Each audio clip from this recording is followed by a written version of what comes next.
Bueno, saludos, buenas tardes en el poder de la tarde. Es jueves de cultura y como tal estoy en compañía del gestor cultural número 1 del país, Gamal Michelén Estefan sin H. Sí, sin H intercalada. Sin H Y intercalada. sin E. Saludos. Buenas tardes, Luisín. ¿Cómo es el Estefan? Vamos a resolver ese problema. Sin H. Stefan. Eso viene de San Juan. No de Palestina. Gamal, Creo que Gamal, estamos emparentados con Emilio Estefan, el esposo de la cantante. Sí, Gloria. ¿de dónde tú eres, Gamal? Yo nací en San Juan de la Maguana. ¿Y qué tú tienes que ver con Palestina, bueno, Siria? mis 4 y eso? abuelos son palestinos de Belén y Bellala. Y emigraron para acá. ¿Y tú has estado allá? No, para que tú hayas estado en Turquía y todo eso. Me da esta vergüenza decirlo. Porque ya mis hermanos sí han ido al lugar donde vivió mi padre y todo. Mi papá nació en San Juan de la Maguana, pero eran 5 varones y mi abuelo mandó los 4 varones a estudiar a un colegio inglés interno allá. Y estuvieron en Belén, en Beirut, Bueno, y vinieron ya hombres. hemos iniciado hablando del origen del gestor cultural, porque él se llama Gamal Michelén, pero yo le agrego Estefan. Gamal, ¿qué te ha parecido la situación en el país, esta situación de Haití? Quisiera tu opinión al tiempo de hacerte ver que eso es una barbaridad lo que allí ha ocurrido, ¿no? Yo no soy politólogo, pero yo lo veo bien complicado, porque mira lo que pasa. Es un país sin parlamento, con 2 primer ministros, porque que ninguno de los dos es y no es. Es y no es. No tiene un líder emergente que tú digas, ahorita se cuela Martelly. En medio de una pandemia donde no ha llegado la primera vacuna. O sea, yo veo esa situación calamitosa y delicada para nosotros, muy delicada. Lógico, que porque por cierto, el mal que pase allá termina buscándole salida aquí. Tú sabes que esto es cultural, un inciso. La figura del primer ministro la crea Octavio, que es Augusto César. Que para mí, ese es mi César favorito. Yo creo que es superior a Adriano. Él, cuando le dicen a él que si él va a ser emperador o rey, dice, no, yo voy a ser primero entre iguales, primus inter pares, primer ministro. O sea, total, si tú eres el primero entre iguales, tú eres el primero como quieras.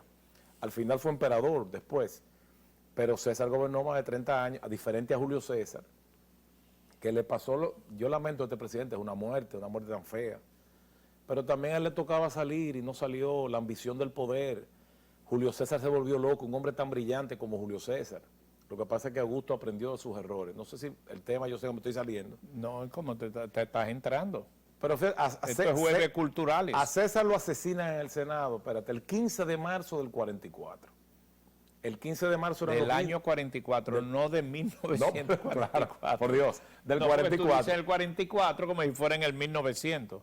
Estaba casado con Calpurnia en ese momento, pero su amante era Cleopatra, que estaba en Roma y salió huyendo con Cesario, el hijo. Y fíjate, lo matan también por no hacer caso. El romano era muy supersticioso. Recuérdale a los televidentes la muerte, esa muerte, cómo fue, que fue muy peculiar. No recuerdo el número de puñaladas, pero hay una cita que yo le encuentro genial de Plutarco. Para comenzar fueron 27. Ya. Dice Plutarco, oye, señores, esto parece una mexicanada y es una cita genial.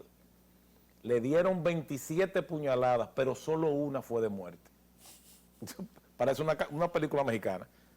27, pero tú sabes lo que está diciendo ¿Y la qué tú tienes con la película mexicana? No, que parece una no, yo mexicanada, yo soy un romántico canalla. Pero fíjate qué pasa, que está diciendo él que lo que mataron a político, no se a matar y solo una fue de muerte. Y curiosamente él cae a los pies del estatua de su enemigo en el triunvirato. Cosa de la vida rara, pero a él se le había advertido. Había un adivino ahí que cada vez que él pasaba, en marzo, César, cuídate de los idus de marzo, el 15. Y él lo miraba y se reía. Ese día que lo matan, Calpurnia le dice, no vaya al Senado. Yo tuve un sueño muy malo. Esa es su mujer. Sí, su esposa. Calpurnia rima con Alcurnia. Dios mío, me está tentando, es que el tema de los romanos me gusta. Él repudió a su mujer pasada, Pompeya, hermana de Pompeyo. ¿Por qué la repudia? Por sospecha de adulterio. Pero en el juicio él dice, ella es inocente. Que ahí vino la famosa frase, dice, ¿y por qué tú te divorcias? Dice, porque la mujer mía no le basta con ser honesta, tiene que aparentarlo. Yo no voy a estar con una mujer que alguien tenga De ahí duda. es que viene la frase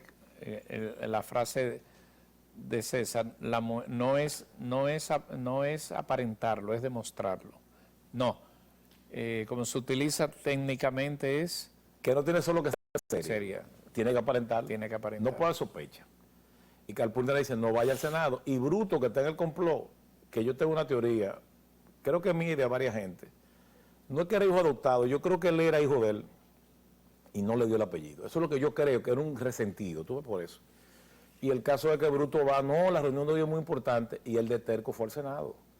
Y cuando está pasando por el adivino, le dice, César, y él lo mira, pero ya llegaron los idus, dice, no, pero el día no se ha terminado, César. Porque era el 14 de marzo en la mañana, 15, ajá. 15 de marzo, y todavía no había pasado el día. No había pasado el día. Entonces Augusto fue un individuo, primero, él controlaba sus pasiones carnales. César era un tipo, un desbocado. Cuando Cleopatra trata de hacer una cita con Augusto, de diferencia de Marco Antonio y Julio César, él no la recibe. ¿Cuáles fueron los Césares? Marco Antonio. Uy, me puedo equivocar. Bueno, Marco Antonio, no, porque le gana la batalla a Augusto a Marco Antonio. Sí. Pero Julio César, Augusto César, y después viene la dinastía de los, bueno, viene Nerón, perdón, viene Calígula, que Nerón y Calígula de niño eran jovencitos muy disciplinados, pero ¿Cuándo se produce el incendio de Roma? Yo voy a decir algo medio raro, yo no estoy seguro de que Nerón quemó Roma. ¿Cómo va a ser? No. Pero la historia sí que lo recoge. No Y sé. Pedro Pablo Fernández, nuestro amigo, me ha hablado de que así fue. ¿Tú sabes qué pasa? Hubo muchos incendios en Roma. Sí, pero el de Nerón es el más emblemático. Vamos Pero la historia lo que recoge que Nerón quemó a Roma. No, que decían que lo quemó porque él culpó a los cristianos. Fíjate. Sí, cierto. Él buscó un chivo expiatorio. Sí, Ni sí, fueron sí. los cristianos. Para mí fue un accidente. Y es de las cosas que a los cristianos se le endosó sin ser más que verdad. Eso No, fue no una justicia, una persecución. Un crimen. Para con eso matar mucha gente como al efecto. Sí, mira lo que pasa. Hay que entender algo. Hay un clásico que se llama el libro, la vida de los Césares, de los 12 Césares, de Sí. Suetonio, que lo citaba mucho Balaguer. Pero Suetonio era contrario a la dinastía Julio-Claudia, que es la de Calígula, Nerón, el mismo Augusto, todos esos Césares. Él no dice nada bueno de ninguno. Incluso, él usa una expresión de que Augusto se para en un balcón y dice, hay un hombre en Roma que no se haya acostado con mi hija, porque la hija no era fácil también.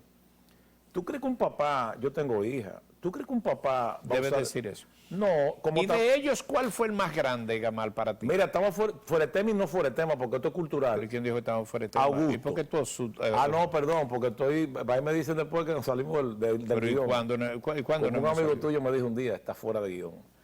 No te voy a decir que amigo. Mira, Entonces, el porque más yo me grande salgo de mucho. todo fue Augusto César. Para mí, ¿Por para qué? otros Adriano, ¿Y por qué Augusto César? gobernó Estamos hablando de los Césares en la historia 200, 300, 400 años de verdad, no de 1100, 1200, 1900, no. En el comienzo de la historia universal, cuando se registra que cuando se pauta a partir del cristianismo 2000 años antes y cuando surge la evolución, todo se hace en términos romanos, los números romanos, los tiempos romanos, y estamos hablando de esa Cristo época. nace con Augusto. Claro, 2000 años. Entonces, estamos hablando de los Césares, estamos hablando de los que se convierten en emperadores, y yo le he preguntado, ¿cuál es el mayor de los Césares?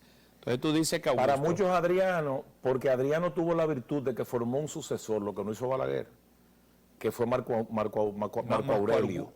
Augusto. ¿no? Marco Aurelio, que es el papá de un inepto que es cómodo. Bueno, era cómodo. Sí, que miren, la película de Gladiador está llena de mentiras, pero me fascina. Es una película que a mí me encanta verla, pero tiene mucha falacia. Él no murió en la arena, a él lo mataron en la bañera. Lo que pasa es que Cómodo era un bárbaro, drogaba a los gladiadores y se ponía a pelear con ellos haciendo un show al público, pero estaba drogado, no era valiente tampoco. Pero para mí Augusto, porque Augusto consiguió la paz romana. A mí la grandeza de Augusto. Y era un hombre que controlaba sus emociones. Hay que tener cuidado con eso cuando tú gobiernas. Tú no puedes estar de loco viejo, tú ves. César no. César, bueno, hay una expresión de Suetonio muy fuerte, que también es una exageración, pero parece que algo de verdad había. Dice Julio César. Fue marido de todas las mujeres de Roma, pero fue mujer de algunos maridos. Fíjate. fuerte. Y Era dual band. pero él se acostaba en el triunvirato con las dos esposas de los dos triunviros. Con las dos se acostaba. ¿Y qué hacían los triunviros? Bueno, cuando formaron el triunvirato, Pompeyo, Craso y César. Craso muere por ambición. Dicen que a Craso lo mataron sus enemigos, metiéndole oro líquido. ¿Tú lo que quieres es oro? Oro líquido caliente por la garganta. Porque cometió un craso error. Cuando dicen craso error, un error grande. Por ambición, tú ves. Pero para mí Augusto fue grande. No tenía esos errores de la... Mira, por ejemplo, la cosa de César. César fue un gran hombre y escribió las guerras de las Galias y era un estratega militar, pero se volvió loco. Primero que en el Senado todas las sillas eran iguales. No, él mandó a hacer una diferente. Otra era que cuando llegaba un senador, cuando empezaba la sesión, el César se paraba, empezó a quedarse sentado, se sintió superior.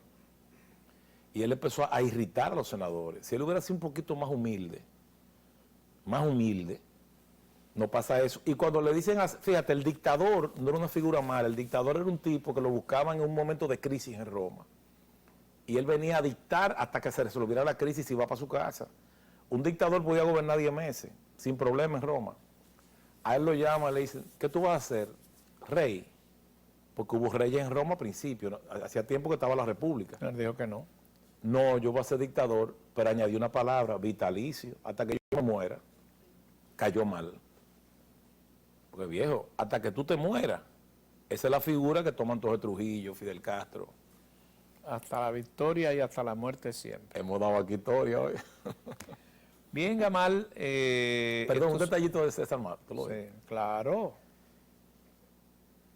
Uno, cuando ellos se meten en la Galia, esos tipos galos eran unos rubios que pegaban allá arriba fuertísimos, y los romanos se asustan. Y él le dice al general, no peleen ahora, vamos a formar el campo, déjalo que se acostumbren a verlo, deja que vean que son humanos.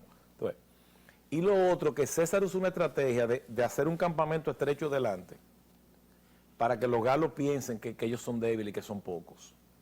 Le dice el general César. Es una estrategia. ¿Y quién va a creer que Roma es débil? Dice, ellos lo van a creer. ¿Tú sabes por qué? Porque el ser humano siempre cree lo que quiere creer. Eso es verdad. Y ellos quieren creer que somos débiles y lo van a creer por eso, porque lo quieren creer. Fíjate que era un hombre con una inteligencia. Dale. Bueno, no, pero un poco de Roma. ¿Cómo conserva hoy día Roma estas historias? ¿Lo hacen parte de su legado cultural? ¿Lo hacen parte de su modus viviendo para el turismo? ¿Cómo se manifiesta esto en la práctica? Bueno, en Roma, a veces yo dije una vez que Roma es grande por lo que no tiene. Porque, tú ves que se hay un pedazo de columna y te imaginas el foro, lo que tú te puedes imaginar, es una ciudad fantástica porque huele a siglos. Roma huele a siglos. Todavía está ahí la columna Trajana. Trajano fue un gran emperador y era español. Huele a siglos Roma. Y bueno, el tutor de Nerón era español también, Séneca, pero él le pide que se suicide. Nerón se volvió loco. Y Séneca era un hombre de una sabiduría extraordinaria, un hombre austero también. Entonces, hoy en día, la historia, la verdad, poca gente está leyendo historia. Muy poco. Pero el turista lo que sí disfruta son las ruinas y El eso. Partenón, el Coliseo Coliseo de Atena, Roma. que está en la Acrópolis. En Grecia, el Coliseo de Roma. Qué interesante, le llamaron Coliseo porque había un coloso de Nerón, una estatua grande, coloso. Pero Nerón no tuvo que ver con el Coliseo, excepto en que él, con el incendio de Roma, por eso fue que lo acusaron y empezaron a decir fue él. Él quería hacer una casa con un lago artificial, la Domus Aurea, y empezó a hacer un hueco que se va a aprovechar para hacer el Coliseo en el futuro. Pero el Coliseo no debió llamarse Coliseo, sino Anfiteatro Flavio, porque lo hicieron los Flavios, que era una dinastía enemiga de la anterior. Sí. Y fíjate que en el Coliseo habían batallas navales, porque aprovecharon ese lago artificial que iba a ser Nerón y había una estatua de Nerón. Y empezaron a decir el edificio del Coloso, hasta que se le quedó Coliseo. Y era una forma de la expresión viva de las cosas que podían hacer en Roma, algunas de las cuales se mantienen como Y mira, tú sabes que hay muchos políticos que nos diseños. ven. Hay muchos políticos que nos ven. Por ejemplo, un político que yo creo que lee mucho es Reinaldo Pared, que nos ve siempre. Una persona muy leída, muy leída. Muy culto. Sí, muy cultivado, culto. Y yo les recomiendo siempre a los políticos, lean historia, sobre todo la de Roma. Hay que aprender en Grecia de Pericles, hay que aprender. El que quiere saber política tiene que fajarse a leer y estudiar. Europa tiene una serie de legados, Gamal, que son paradigmáticos, que van en función de la época, ¿no? Estamos hablando de los años de inicio, 400, y se estremece en Roma. Pero ahí tiene un poco que ver con el área de Medio Oriente y tiene que ver un poco lejano ya lo que ocurre en Grecia, donde se desarrolla un cordón de manifestaciones de seguimiento. Pero ahí viene el lugar donde nace Jesús. De ahí se va el poder a Roma, pero previo pasa por Grecia, por Atenas. Pero luego viene una época donde se endosa, ¿no?, a Europa otras dinastías y otros tiempos, que es lo que terriblemente ocupan los zares de Rusia. No terriblemente, sino que constituyen un elemento. Eso sin irnos al Pacífico, donde está China, que se manifiesta en la época más antigua desde el punto de vista de mayor población continente. Me quiero quedar en Europa. Para fines de la historia y motivar a la gente a estudiar, ¿cómo debe estudiarla? Porque estamos hablando de una época la más antigua de todas, en los años 400, y con Roma, con esta área que mencionamos, el área donde nace Jesús y Grecia, eso se lleva 2 años para entender eso y para estudiar. Sí, Fuera de ahí, ¿qué más hay que ir a Europa? Y te pongo el tema de los zares de Rusia. Sí, y quiero hacer un paréntesis para saludar a los césares en Roma, los zares en Rusia, sí. Jesús y toda la historia que se deriva de ahí en Jerusalén, en Belén, en todas esas ciudades que tenían un nombre, algunas se conservan. Sí. Quiero saludar de manera especial a Eliezer Nolasco, que es el gobernador del Faro Colón. Una persona que está haciendo un trabajo fantástico y le quiero un saludo especial de parte nuestra. Y tengo entendido que Lisa también, la directora de, Lisa Álvarez, la directora nuestra de Relaciones Internacionales. ¿Y nos deparan la audiencia de vernos? No, digo, no quiero ser inmodesto, pero es que me dice mucha gente que ve el programa fijo. No, pero ellos lo ven. Sí, lo van a ver hoy. Ah, qué bueno. No, y que sigan. Ya le mira, es estamos dando interesante lo que tú planteas. Vamos a Roma. Ahora, ¿cómo se forma Roma? Correcto. No, para nosotros llegar a Europa. Habían 2 imperios igual de poderosos. ¿Cuáles? Bueno, la parte que tenía Aníbal son los fenicios, que ocupan la parte del norte de África. Por eso ellos le llaman guerra púnica, pero es guerra funici, guerra contra los fenicios, que es la parte africana, que ellos se respetaron por muchos siglos. Y la parte de arriba que lo ocupaba Roma y su imperio, eran 2 imperios, el cartaginés y el imperio romano. Después por interés se va a acabar peleando y del cartaginés surge, no, tengo que ir un poquito más atrás. ¿De dónde se forma Roma antes de Cartago? Roma se forma de una mezcla de griegos y etruscos. Los etruscos vienen de Etruria, bueno, los griegos de Grecia. Grecia le aporta la parte cultural a Roma y los etruscos lo práctico. Un romano es muy diferente a un griego. Yo le decía a mis estudiantes, para que lo entiendan mejor, miren, un griego es capaz de describirte filosóficamente las 1000 razones por las que existe una silla. El romano no escribía eso, pero hacía 1000 sillas y tú te sentabas. Es la gran diferencia. Los romanos hicieron puentes, edificios, inventaron algo casi parecido al concreto armado. Las luces que Roma cubrió sin apoyo, como el Panteón, que todavía está ahí, que lo restauró Agripa. Esa es la causa que los grandes pensadores están en Grecia. Claro, pero es que los romanos tenían de clavo un pensador griego que era un filósofo, un genio, y lo tenían enseñando a su hijo. Cítale a los televidentes 3 o 4 de los grandes de Grecia que fueron los paradigmas de... Yo arranco por la era de oro de Grecia, es el siglo V a.C. con Pericles. Con Pericles, porque Pericles era un pensador, estudió filosofía y se lo dije en público al presidente Abinader. Digo, Pericles será recordado siempre, pero no por la guerra, ni por los logros económicos. Pericles va a ser recordado porque apoyó la cultura, porque hizo el Partenón. Ok. Apoyó a Fidia, a Haitino, a Calícrates, Después a Milón, Policleto. de Pericles. No, y pensadores, ya tú sabes, Sócrates, No, por ahí voy. Uno, Solón, Solón. Sófocles en la comedia, en el teatro, Platón, Aristóteles. Yo soy un No, poquito... no, pero no diga más, yo con eso necesito. Te conforma. Platón, Aristóteles, Sófocles, Sócrates, Sócrates. que no escribe. Sócrates lo que se sabe es orar porque Platón lo recoge.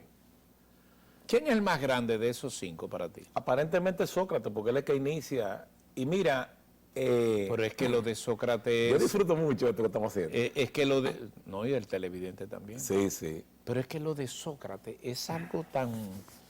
que tú lo lees y tú dices, no, pero es que esto no puede ser.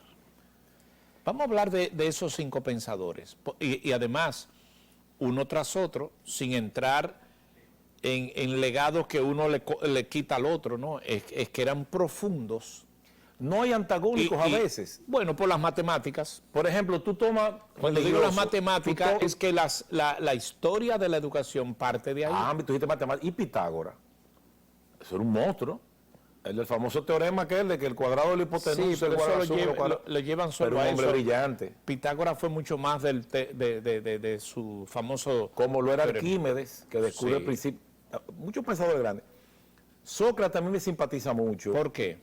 Bueno, Sócrates entendió lo que tenemos todos que entender. A ver si nos volvemos muchísimo más humildes.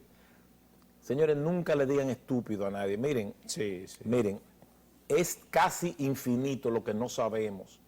Todos somos ignorantes.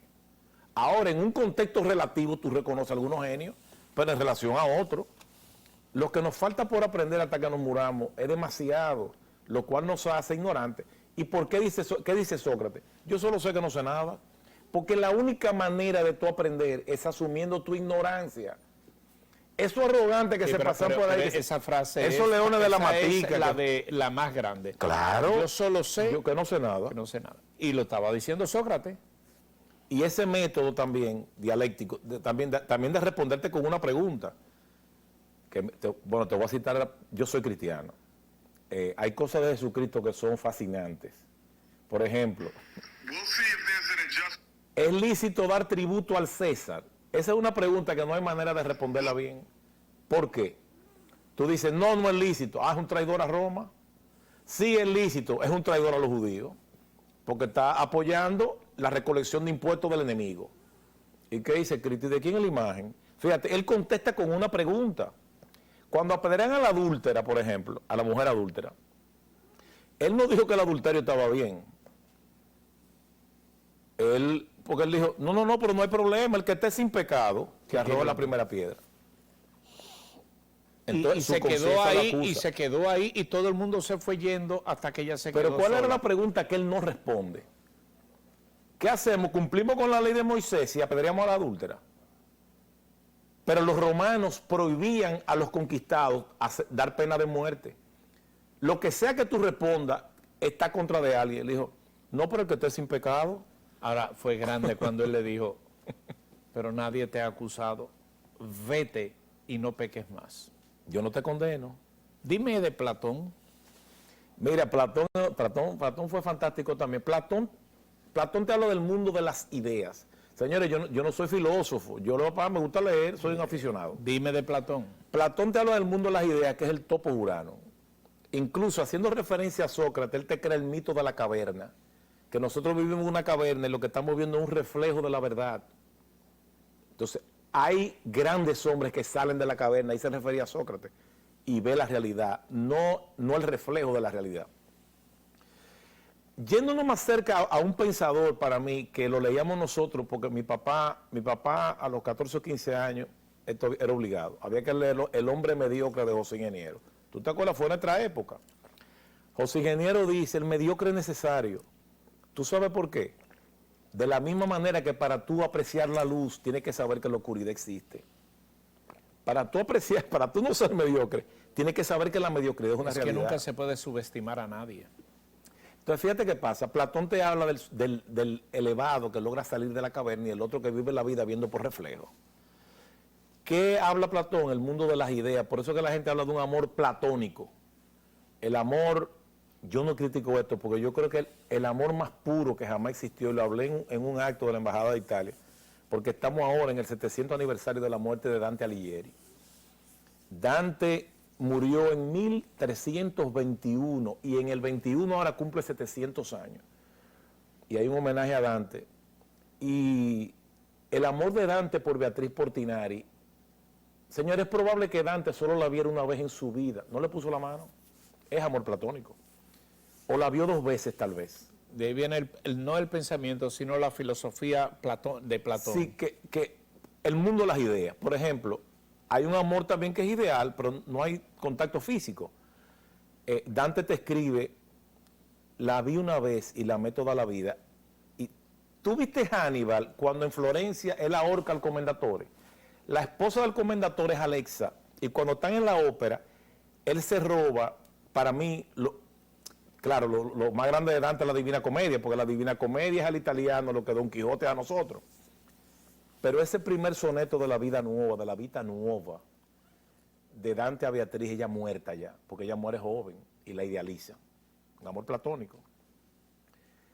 Como él es un caníbal, él le regala a Alexa, el original, se lo robó un caníbal, Hannibal Lecter, porque ese actor es tremendo, Anthony Hopkins.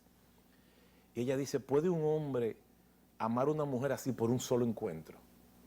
Y él le dice, sí, porque...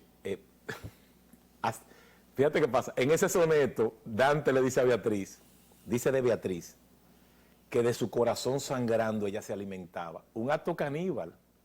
O sea, Dante sentía espiritualmente que Beatriz muerta le estaba comiendo el corazón. Es su amor platónico. Pero como este es un caníbal, hacen las relaciones. Esto es genial. Esa película es genial, en detalles. Entonces, en el primer soneto de la Vita Nueva, que es lo favorito mío, y miren, no me lo sé exactamente de memoria porque es un italiano antiguo, que cuando tú lo llevas al español es complicado. Pero él dice, ella de mi corazón sangrando se alimentaba y la vi partir sollozando, porque una cosa hermosa, hermosa. Platón te dice entonces que las cosas no existen, lo que existen son las ideas, y las ideas son eternas, porque habitan el topos urano, en el mundo de las ideas. No estoy siendo complicado, ¿verdad que no? No, y razón no le falta. Sí. ¿Tú sabes qué dice? ¿Sabes por qué? Eso se asocia a lo que ocurre con muchas cosas cuando la gente dice, ya eso existía antes. O sea, hay una relación que parte de esa época donde lo que tenemos ya pasó. Te voy a dar un ejemplo, tú estás sentado en una Y silla. sobre todo en la Biblia cuando dice, no hay nada nuevo Bajo el sol. No, el eclesiástico. No, pero para mí, uno de los más grandes hago- pensadores es hago- Salomón. Hago ese link ahí. No, Salomón es uno de los más grandes pensadores que jamás ha existido. Pero Dios lo dijo Sobre- por igual, nadie va a ser más grande que tú. Sí, y el eclesiástico es una pieza. ¿Qué dice Platón? Vamos a poner esa silla. Dice, esa silla no es una... Fíjate que pasa, tú puedes destruir todas las sillas que existen en el mundo y la silla va a existir. ¿Tú sabes por qué? Porque tú sabes lo que es una silla. Hay una idea. Y lo que hace que esa silla tú le llames silla es que se parece mucho a lo que tú crees que es una silla. Es que en ese creer es que Platón manifiesta no solamente el grado de inteligencia, sino concatenar cómo piensa la gente y es lo que trae a la memoria. Porque efectivamente las cosas pueden desaparecer, pero quedan aquí. Y si quedan aquí, no es lo que tú ves, sino lo que tú piensas. El pensamiento es lo que hace a Platón más grande que Sócrates. Y perdóname. Relativo. Mi favorito es Aristóteles. No, pero voy a hablar de Aristóteles. Espérate, no te me adelantes. No, espérate. Por ejemplo, El tercero es Aristóteles. vamos a Platón. Platón te desarrolla incluso, por ejemplo, Miguel Ángel en la Capilla Sixtina era neoplatónico. Y voy a llegar a una poeta religiosa, no soy Juana Inés, por Dios, Teresa de Ávila, Sí. Teresa de Jesús, Santa Teresa de Jesús. Santa Teresa de Jesús, porque era de Ávila, algunos dicen de Ávila. Ella escribe muero porque no muero, porque en la mente platónica el cuerpo no importa, la materia, Sí, así sino el alma. Sí, Entonces, ¿qué es lo que es el alma? Por- El alma por está eso- atrapada en por- el cuerpo. Por eso es que se debe decir, cuando alguien fallece, tú no le puedes decir pasa sus restos, sino pasa a su alma. Porque los restos son una especie material que se queda ahí y se diluye, pero el alma no, que es lo que se salva. Entonces, cuando te dice pasa sus restos, es incorrecto, debe ser paz a su alma. Tú sabes por qué yo estoy feliz, señores. Este programa es improvisado, no está en guión, Hoy fantástico. Hoy, No, estoy feliz. no tenemos es ni el papeles, guión. no tenemos ni papeles ni Se Google. metió un tema que me encanta que lo haya puesto. No, pero falta Aristóteles. No, pero yo voy a un poema. No tenemos ni papel ni Google. Yo voy a un poema de Teresa de Ávila, donde ella presenta el cuerpo, la cárcel del alma, y que lo ideal es salir de ese cuerpo rápido. Sí. Entonces ella dice, muero porque no muero. Ella es platónica totalmente, igual que Agustín de Hipona. No Tomás de Aquino, que es aristotélico, que es lógico. Entonces ella dice, por ejemplo, hay que largues esta vida, qué duro estos destierros, esta cárcel, estos hierros en que el alma está metida. Solo esperar la partida me causa un dolor tan fiero que muero porque no muero. Quiero salir de aquí, estoy loco por salir del cuerpo. Yo no pienso así, aclaro. Yo creo que somos cuerpo y alma. Incluso, señores, les voy a decir algo. Hay cosas del alma que tú las sientes en el cuerpo. Es más, cuando uno está enamorado, pasa una cosa sencilla para todo el mundo, sobre todo en la adolescencia. Una mirada te puede poner a temblar.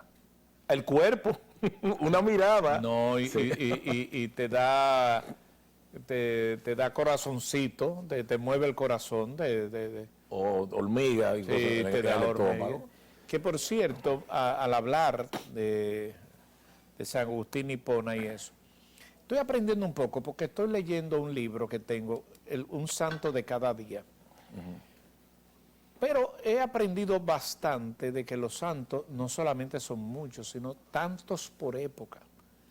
Entonces, esos que tú estás señalando, porque el santo ahora, para llegar a ser santo, tiene que ser en base a una definición que hace la Santa Iglesia Católica, en base al cual hay todo un historial que es un proceso tan y tan complicado que tiene que demostrarse para llegar a ser santo en función de lo que hizo la demostración. Por ejemplo, para hacer a Juan Pablo II, para ponerte el caso de la Canonizarlo. época, fue una obra que hizo, fue un milagro, pero ese milagro tiene que ir a un tribunal, tiene que hacerse. Antes Quiero hacer una aclaración, yo difiero de eso.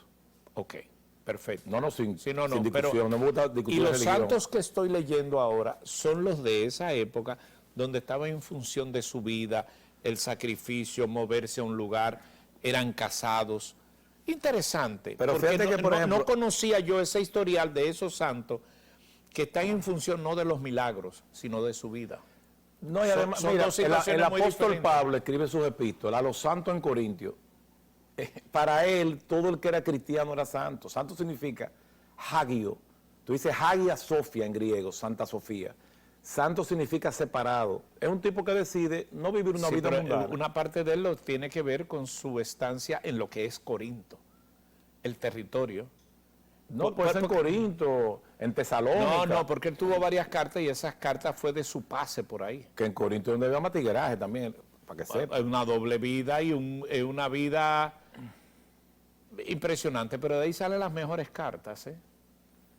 No, y a los porque colosenses Pablo, también. Pablo era un hombre con una cultura tremenda, él fue un maestro. Los otros, acuérdate que Pedro era un pescador. Y pecador también.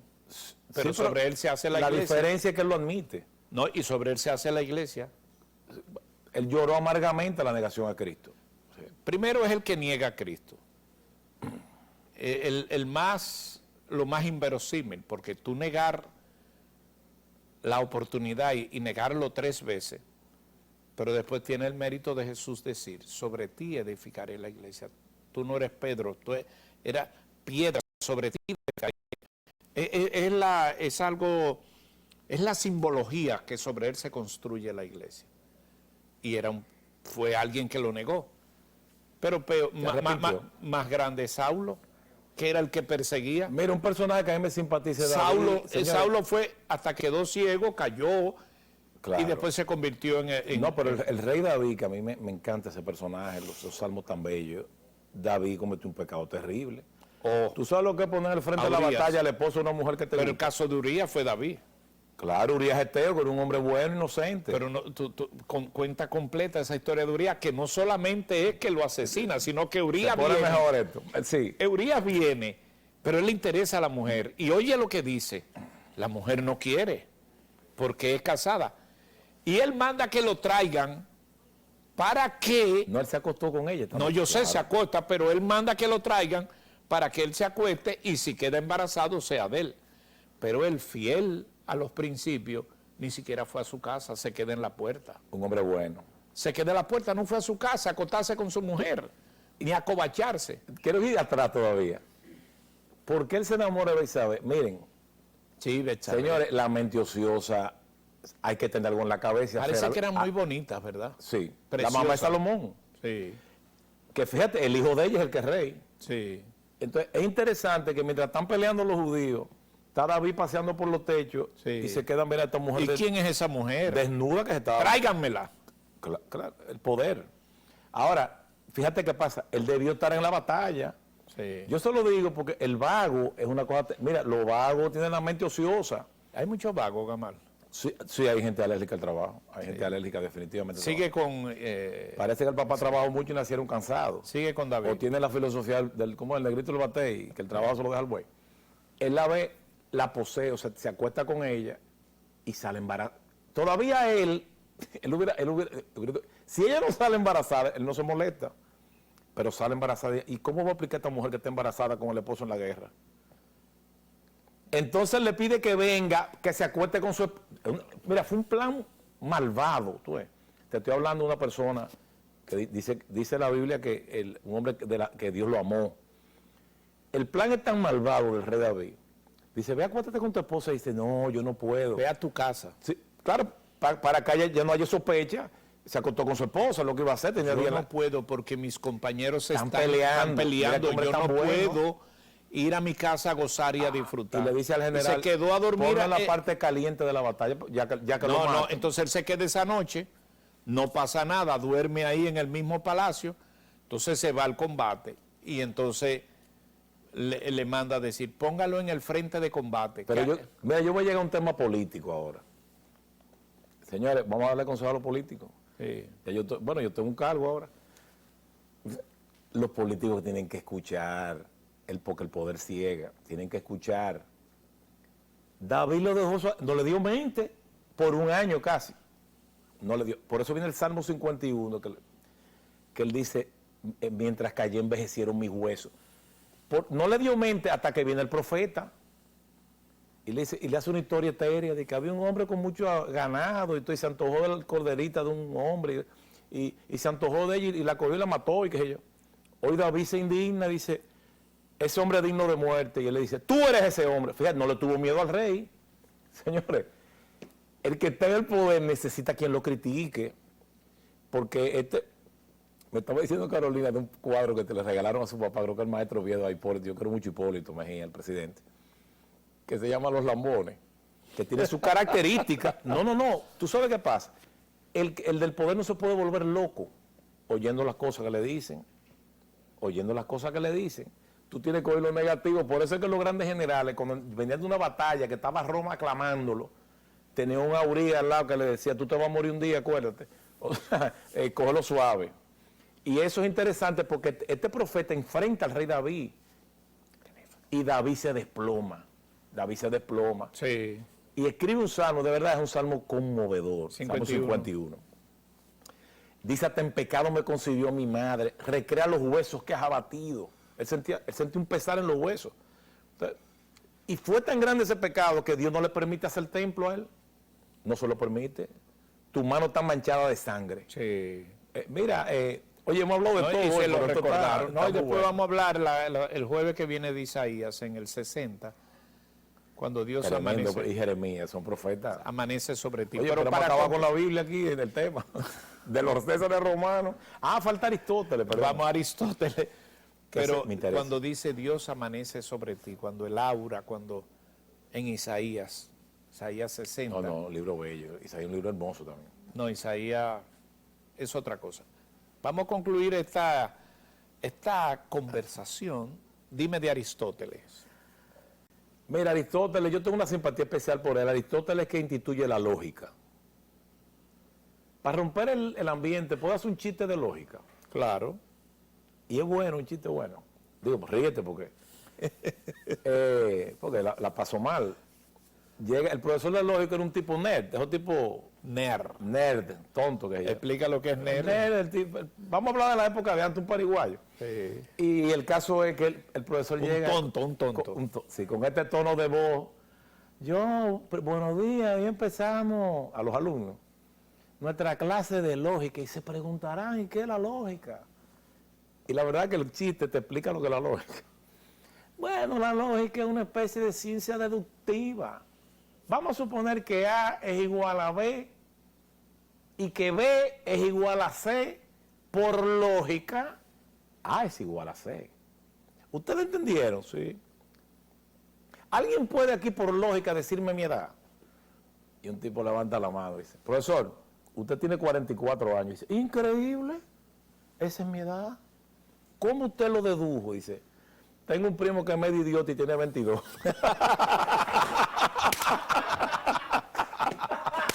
Este debe tener 44. ¿Y qué le dijo él? Imagínate. Entonces, la lógica se basa en esa deducción. Yo soy muy aristotélico. Mira. ¿Tú querías que yo me riera? Pero pegué. ¿Tú querías que yo me riera? Sí, sí. No, me he pasado. Vamos a Aristóteles. Mire, he puesto los teléfonos porque la vida improvisada a veces es mucho mejor. Nosotros tenemos un tema... Y estoy disfrutando este programa de verdad. Yo no sé tú, como diría... No sé tú. Armando Manzanero. Búscame a Armando Manzanero. Qué buena canción. Sí. No sé tú de Armando Manzanero. Mira, use los teléfonos por si usted quiere hacer una pregunta. Sí, esto es interactivo, estamos en vivo. De esta situación, puede llamar y preguntar, porque después vamos a hablar de un artista, de alguien que sorprende, porque no está en el ranking de conocimiento, pero sí en el ranking mundial. Y es interesante a veces no siempre ver lo mismo, y eso lo vamos a ver más adelante. Y hemos improvisado esta conversación, de la cual me da mucho gusto, porque yo aprovecho el vasto conocimiento del gestor cultural, y yo lo que le hago preguntar, yo me cuelo. No. Ah, pero espérate, si fuera el mío yo no estuviera ni aquí. Pero ese no es el caso. El caso es que me permito que ustedes pregunten. Saludos, buenas tardes. Buenas tardes. Buenas tardes. Adelante. Sí, buenas, sí. Gamal, Luisín. Adelante. Sí. Estoy gozando de Moca el programa. Excelente, excelente.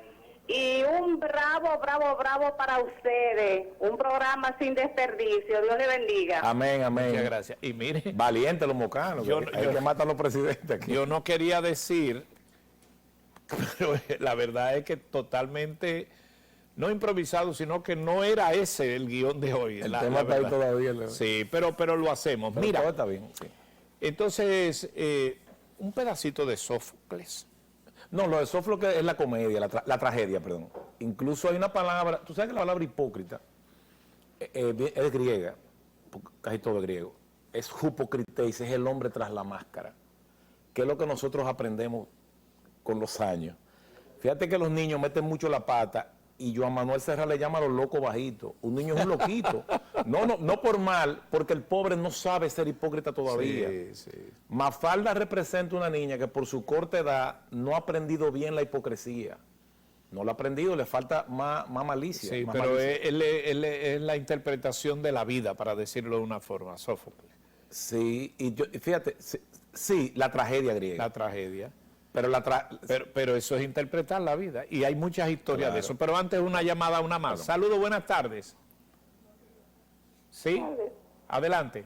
Para decirle que se le olvidó decir al Señor que el hijo que concibió David con Jezabel, el Señor dijo que no viviría. Sí. Que el niño murió. Luego que se Pero luego casaron, tuvo a que ya Salomón, tenían sí, una claro. vida normal cristiana, Sí. concibieron otro hijo y fue Salomón. Salomón. El rey Salomón. Gracias. No, Y usted claro, tiene toda la claro, razón, sí, perdón, y eso es real. válida la observación, porque ahí entonces, mire, y la historia, ahí sí podemos hablar de Salomón. Solo por esa frase del Señor que tú le pides y le dice, para juzgar a mi pueblo. yo no quiero más nada que sabiduría. Óigame, Mira, eso es una frase tremenda, vamos cuando a él decir pudo algo haber pedido, dame el cielo. Pero, porque Salomón se desvió también.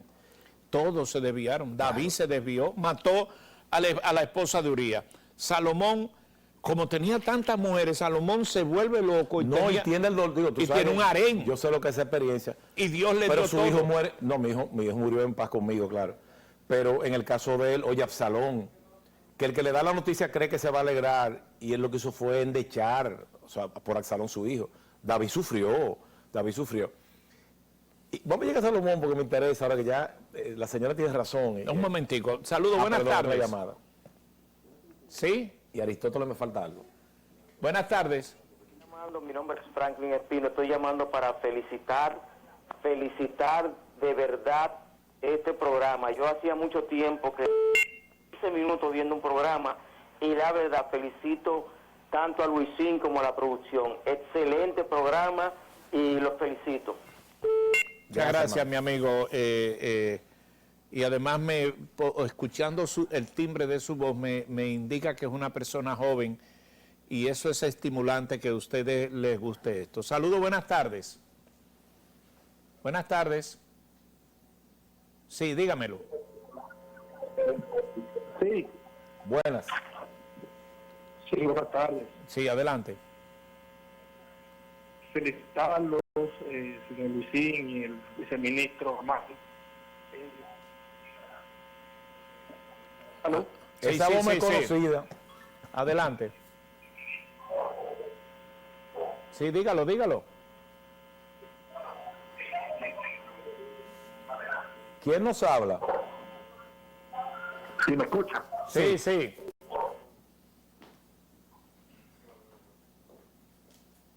Ok, se cayó la llamada.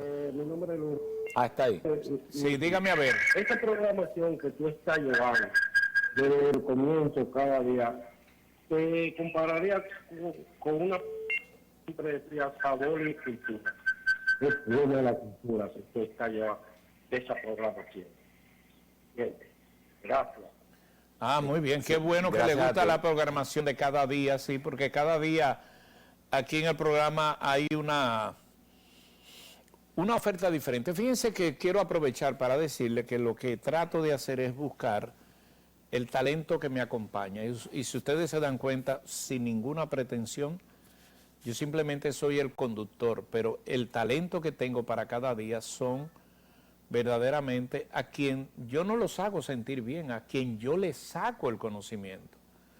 Porque los lunes con Eduardo Quesada es un fenómeno desde el punto de vista agropecuario, lo mismo que con el doctor Cambiaso los martes.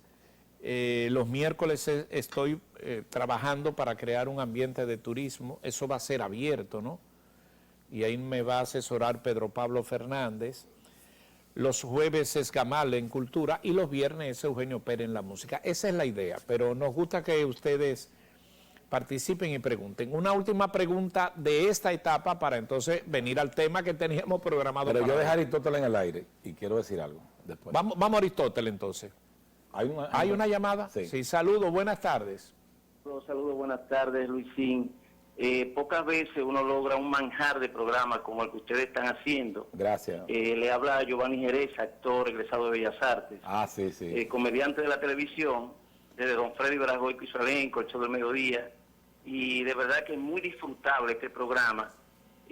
Hace tanta falta este tipo de conversación sin libreto, como ustedes dicen, y de la forma con tanta propiedad por los conocimientos que tienen ambos.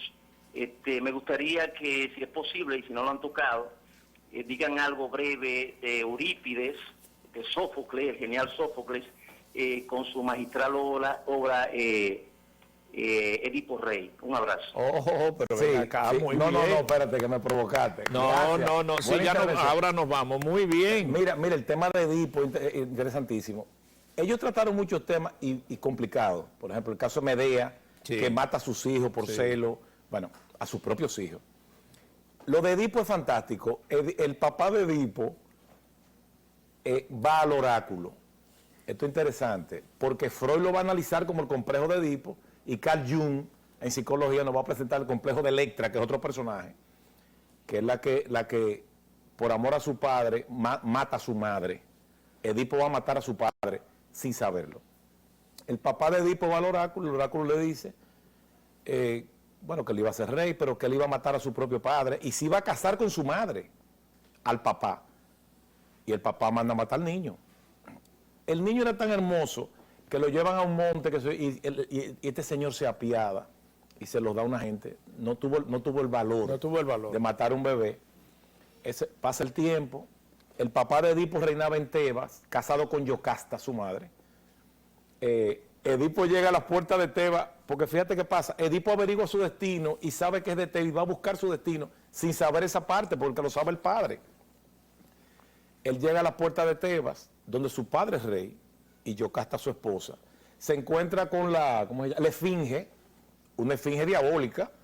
La esfinge le hacía un acertijo al que entraba, y si no lo adivinaba, casi nunca lo adivinaba, la persona moría, ella lo devoraba. Entonces ella le dice a Edipo, hay un animal que por la mañana camina con 4 patas, al mediodía con 2 y a la noche, a la tarde, con 3 patas. Y él dice, el hombre, que gatea, después está erguido en dos piernas, y al final usa un bastón. Entonces, él vence a la esfinge, entra, y al final se va a casar con su madre, y mata al padre. Freud tiene una obsesión con el sexo. Ahora te voy a aclarar, yo respeto mucho la imagen de Freud.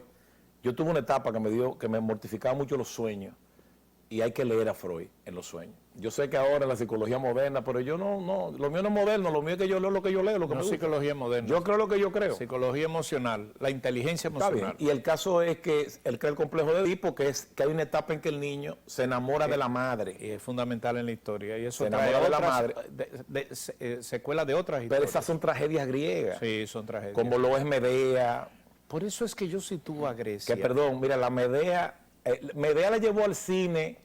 Ay Dios, creo que el director fue Franco Sefirelli, puedo estar equivocado, pero la actriz fue María Calas. Él es actor. La magia de María Calas, María Calas era no vamos a discutir su portentosa voz, pero la grandeza más importante de ella era que era una actriz, te hacía llorar. Por eso, a ella, un periodista, porque empezó una rivalidad entre Renata Tebaldi y María Calas. Renata Tebaldi tenía más voz que ella, creo yo. No soy experto, creo que le tenía más voz. Y le dicen, ¿cómo usted se compara con la Tebaldi? Dice, ella es un violín Stradivari en las manos de un inexperto. Sí. Yo soy un violín cualquiera, pero en manos expertas. O sea, yo sé manejar lo que tengo. Pero mira, esa fue su magia. El nombre de la diva no sale de Milagrito, mi amiga, sino que sale con María Calas. Sí. María Calas. Pero mira, al tú citar esta historia de Edipo, pero lo vamos a dejar para una próxima, pero quiero hacer esta disquisición, que siempre la he pensado y la veo, y tú me das la oportunidad solamente de citártela. Es el tema de Grecia y de Roma. Es verdad que Roma es Roma y es lo más grande, y de allá salen, pero es por la historia de los Césares. Pero ojo al Cristo, los pensadores son los griegos. Esos 5 pensadores donde vivían es en Grecia. La época más gloriosa de la filosofía del siglo V. Tú hablas mucho del Coliseo, cuando digo tú no, el mundo. Pero la historia del Partenón no hay como esa. Y ahí es que se conoce la historia del Dios desconocido. Ahí en Grecia. En el Areópago, en la colina de Marte, claro. Sí, no en Roma. Perdón, explica eso al público, porque eso pasa con el apóstol Pablo. Sí. Cítalo. Bueno, señores, en Atenas era más fácil encontrarse un dios que un hombre. Exactamente. Estaba lleno de dioses. ¿Qué pasa? Que había una ley, que eran tantos los dioses, que se dicta una ley que no se podía predicar un nuevo Dios. Así es. Cuando él va a hablar de que Jesucristo, lo acusan de predicar un nuevo Dios. Sí. Pero Pablo era un hombre de una inteligencia Y extraordinaria. ahí les dice esa. Él había pasado por un sitio. Esa gente tenía tantos dioses que adoraban al Dios no conocido, por si se me quedó uno. Y él le dice, ese Dios desconocido. No, yo predico el que ustedes adoran sin conocer. Ese Mira, Dios desconocido. qué inteligencia. Pero eso es lo más grande. Pero te cito esa Pasajes historia. espectaculares, sí. Ocurre en Grecia. Señores, Esa es la cuna de la civilización. ir a esa, vamos a llamarle edificación, porque es todo turismo, de donde He estaba tenido el privilegio de estar allá. el Partenón. Obvio, usted Hay no que puede, subir, hay que estar en forma. obvio, usted no puede, eso iba a decir, usted no puede estar pasado de libras porque subir allá. Pero el que no puede subir se va a un restaurante, a una colina que hay al frente, y mirar eso es como tener, perdóneme, un orgasmo visual, pero es tu mirar. Y después uno baja placa a comer. ¿no? Exactamente. Pero me fui ahí a Grecia. Yo nunca he oído hablar de la gastronomía de Grecia. Pero hay pocos lugares en el mundo, no conozco 3, que puedan tener la gastronomía relacionada con el mar como la hay en Grecia. No, y la Entonces, italiana es fantástica, indiscutible. una de ellas. Pero no se le da a Grecia ese lugar que le corresponde. De todas maneras, algún día lo trataremos. Y mira, yo sé que, oye, es que yo pienso como un etirio, con 2 bocinas. Lo interesante de Italia es que tiene forma alargada el mapa, parece una bota de mujer, Sí. pero está partida por la mitad por los Apeninos. Lo que te quiero decir es que está muy separado un italiano de otro. El italiano del norte es muy distinto a un italiano del sur. Entonces, en gastronomía, los platos son geográficos. Risotto a la milanesa, prosciutto de Parma, porque es de Parma, pizza napolitana. Fíjate que tú le pones un apellido geográfico a un No, pero alimento. en esa materia hay que sacarle la comida aparte a comida Grecia. aparte, sí. Sin embargo, de Grecia lo único que me quejo es que es imposible entender el idioma griego. Se lo dejo de tarea. Vamos a la pausa y regresamos en breve.